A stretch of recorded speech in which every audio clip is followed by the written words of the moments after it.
Your greatest asset or worst liability in your battle with chronic pain?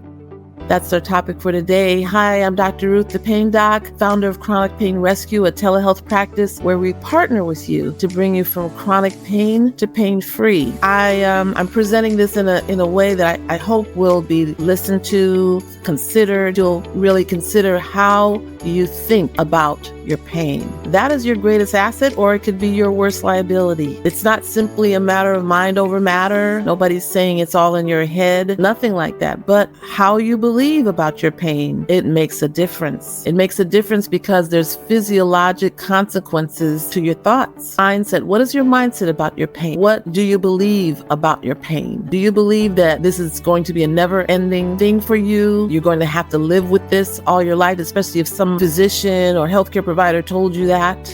You're just going to have to learn to deal with it, to live with it. Are you limited by that? Is that your belief? Do you believe this is the punishment that you get for some act or thing that you did? Do you believe you're living this way because you deserve it? It's important that you think about how you think about your pain. I'm going to just give some examples, both from literature and from my own experience working with patients. In the book, The Body Keeps the Score by Dr. Bessel van der Kolk, he references a study with dogs in Germany. Basically, they put the dogs in kennels, and one set of dogs, they basically tortured them with electrical stimuli. One set was able to escape from the boxes, the cages, whereas another set, despite the stimulation, they were not able to escape. And they found the ones that were able to escape, when they did so, they were able to kind of live on and be okay. The ones that were not able to escape, eventually they gave up. They stopped trying to escape the pain, and they settled with it. And they were less healthy dogs. They didn't get up. They didn't try to help themselves. Less likely to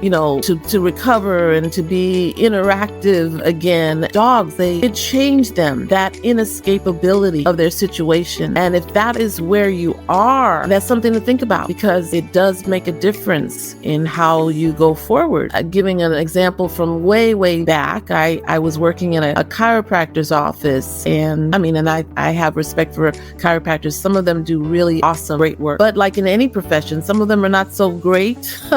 And there was a young woman who was suffering from neck pain, and I saw her x-rays. And she did have some changes on her x-rays, some osteophytes, if you will, but it's nothing that I haven't seen before. And I really felt that most of her problems were muscular. She was having spasms. You could see that on the x-ray as well. And when I told her that, she felt such relief from hearing that from me. She actually got better by that night. She went home. She put a hot pack on her neck. The pain disappeared. To the chiropractor's, he was quite upset with me because he had told her she was going to take a year to recover, and to have to keep coming in for treatments. Your mindset, it makes a difference, just does. And again, not at all saying that you don't have real medical issues, physical issues. They are there, but how you think about them does matter. The American Chronic Pain Association is a lay people's organization. If you haven't heard about, maybe you want to reach out to them. I know they have literature and a workbook that people suffering, it's for people, made by people with chronic pain, for people with chronic pain, and they have a workbook. And I know one of the exercises I gave some of my patients, their workbook, was to write a letter to your pain. Write a letter to your pain. How do you feel about it? What has it done to change your life? Dealing with your feelings about it is important. So I gave those two examples, but what you say to yourself is important. And when you hear those negative thoughts, don't let them go unanswered. That thought that says, oh no, I'm going to be stuck like this forever. Don't let that go unanswered. Speak back. No, I'm going to find a solution for this. Even if nothing has worked, your brain says nothing will work. No. Nothing yet has worked. But I'm going to find a solution for my pain. You have to speak back to it. You have to speak. You don't have to stay in those negative thoughts. And it happens in chronic pain. It happens in a whole lot of other areas of people's lives as well. This world, unfortunately, tendency is to go negative. Tendency is to look for the worst. I want to encourage you to not go that way. It's not going to help you with your healing process. You want to believe that it can be better. You want to have hope. Hope is the confident expectation of good, and it is powerful. It is powerful. So what you speak to yourself, if you're having negative thoughts, don't let those negative thoughts go unanswered. Because what you believe is what you perceive. And it really goes on a deep level. We're talking on a subconscious level. And it's the subconscious that we need to get to make change. In Vander Kolk's book, Body Keeps the Score, we know that so emotional pain and physical go through the same physiologic changes, cause the same changes in our body, even though one was a source of emotional pain, the other was a source of some physical trauma, but they go through the same processes in our bodies. Trauma rewires the brain to put people in a constant state of stress or numbness, leading to a host of physical problems. And again, some of those physical problems include chronic pain. So I do feel you've got to talk about how you talk to yourself. Another thing is understanding that while what's going on in your body can affect your emotions, can affect how you think. Cognitive behavioral therapy deals with the fact that you can also affect what goes on in your body by dealing with what you think and how you feel. You know, it's not a one-way communication between our bodies, our minds, our emotions. It goes both ways and all ways. So the reason many integrative, holistic approaches can help is that it intersects or enters in to put a different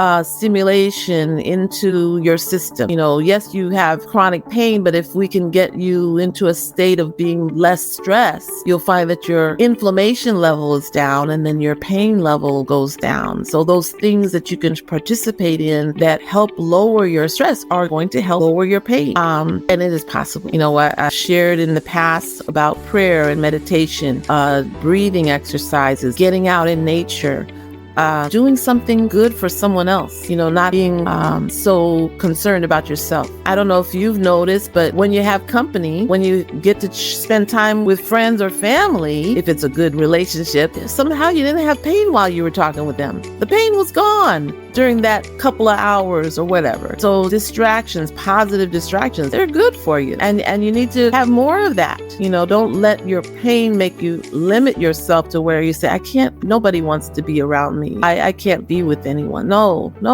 don't do that to yourself. We need community. Community, when it's good, is healing. And hopefully you're with people that understand what you're going through. They're not going to push you to do things that you're uncomfortable with, but also won't exclude you from being part of the group because of that. I wanted to also, I guess, partly a quote from the Bible, not the full thing, but there's a passage in the book of James that talks about trials that we're going through and how going through those things brings about perseverance, and perseverance brings about character. So there are things that are wrought in your system. If you go through it well, you know, there's ways to go through it and you end up worse off because you're bitter and you're angry and you're depressed. And no, I'm not talking about that end. I'm talking about you're going through things, but you recognize this won't always be this way. I don't believe, you know, the higher power I believe in, the God I believe in, he is going to bring me out of this. She going to bring me out of this. But also in the process, there's a softening that happens, a humility that happens, a breaking of your person in a way that weakness somehow brings out more love, or can. I don't know if you've seen the book of the movie Father Stu, came out in 2022. I thought it was a great movie. The real person, Father Stu, is quoted. You see him at the end of the movie and just talking about the effects that suffering can have on you, in that you can have more empathy for others. Somehow that softening, you weren't able to see their struggle. You weren't able to see the point of having compassion on someone else until you're suffering yourself. And it's not something that you want to go through. You don't wish it on anybody. But yeah, whatever comforts you, whatever strength you find in those situations of despair, or, you know, going through, if it's chronic pain or if it's something else, you end up having tools that not only help you get through it, but later on you'll be able to help someone else with the things that helped you. That's what I've seen a lot of people that create businesses or coaching practices or products, you know, inventions, because they went through this and they got victory on it. They got strength out of it, and then now they turn around and be able to help someone else with what delivered them, what gave them strength. So it can be a beautiful thing. It's not necessarily a beautiful thing when you're going through it, but